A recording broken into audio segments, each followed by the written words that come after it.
এয়া মোৰ তলি থকা মাছ হৈ গৈছে। শিঙি মাছৰ জোলটো এতিয়া মই নমাই থ'ম। ধুনীয়াকৈ হৈ গ'ল। ইয়াৰ ৰসটো খালে বৰ টেষ্টি। এইবোৰ ধুনীয়াকৈ বনালোঁ মই।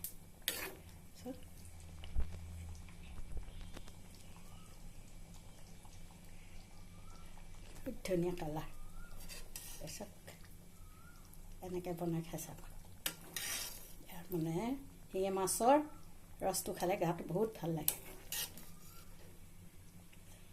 আলু আৰু নৰসিংহ এই দুটাই মিক্স কৰি ইয়াৰ জোলটো পাতোৱে ভাত খাব পৰা যায়।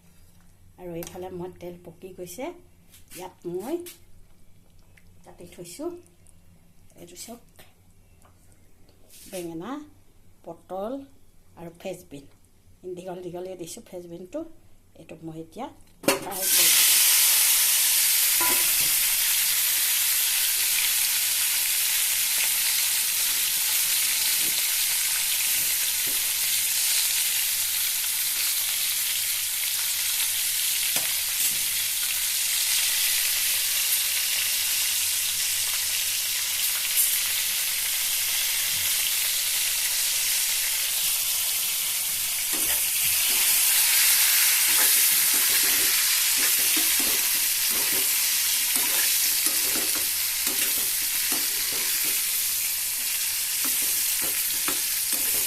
নিমখ হালধি চব সানি দিছোঁ। বেছি দিয়া নাই, অলপ মছলাও সানি দিছোঁ। মই জাপ মাৰি দিম। জাপ মাৰি পেলাই সিজাই দিম ধুনীয়াকৈ। এতিয়া মই ঢাকনি মাৰি দিম। ইয়াতে সিজি থাকিব। এইফালে মাছৰ জোল ৰেডি। মাছৰ জোল ৰেডি হৈ গৈছে।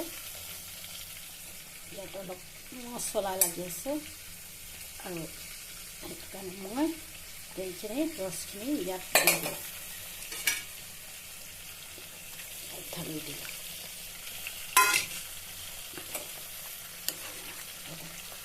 মাছৰ জোল ৰেডি। এতিয়া মাছৰ জোল ৰেডি। আৰু এইফালে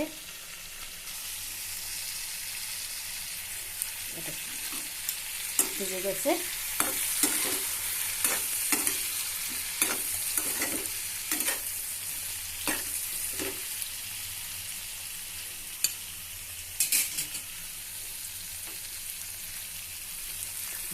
দিম এতিয়া আৰু অকণমান গাপ মাৰি দিম। ৰেডি হৈ যাব। 5 মিনিট সময়। 5 মিনিটত এইটো মাছৰ জোলটো গেছটো অফ কৰি দিলোঁ।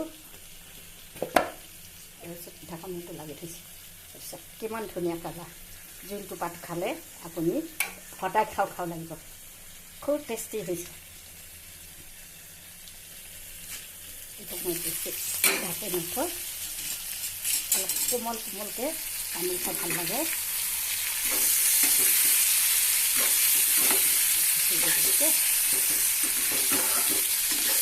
পিছতে এইটো ৰেডি হৈ যায়। সিজি গৈছে, বেঙেনা সিজি গৈছে আৰু পটল সিজি গৈছে, ফ্ৰেঞ্চবিনো সিজি গৈছে। মই বেছি খৰখৰীয়া নকৰোঁ, ধুনীয়াকৈ খাম।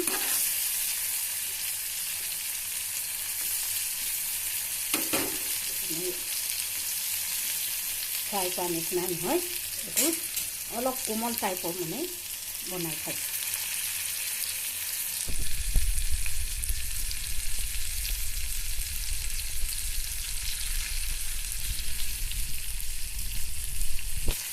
আৰু অকণমান গাপ মাৰি দিছোঁ। ঢাকনি খুলি খাইছে।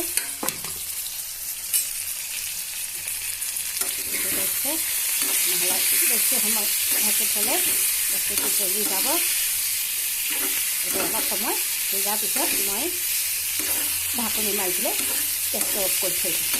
পিছত সিজি গ'ল। পটল সিজি গ'ল, বেঙেনা সিজি গৈছে।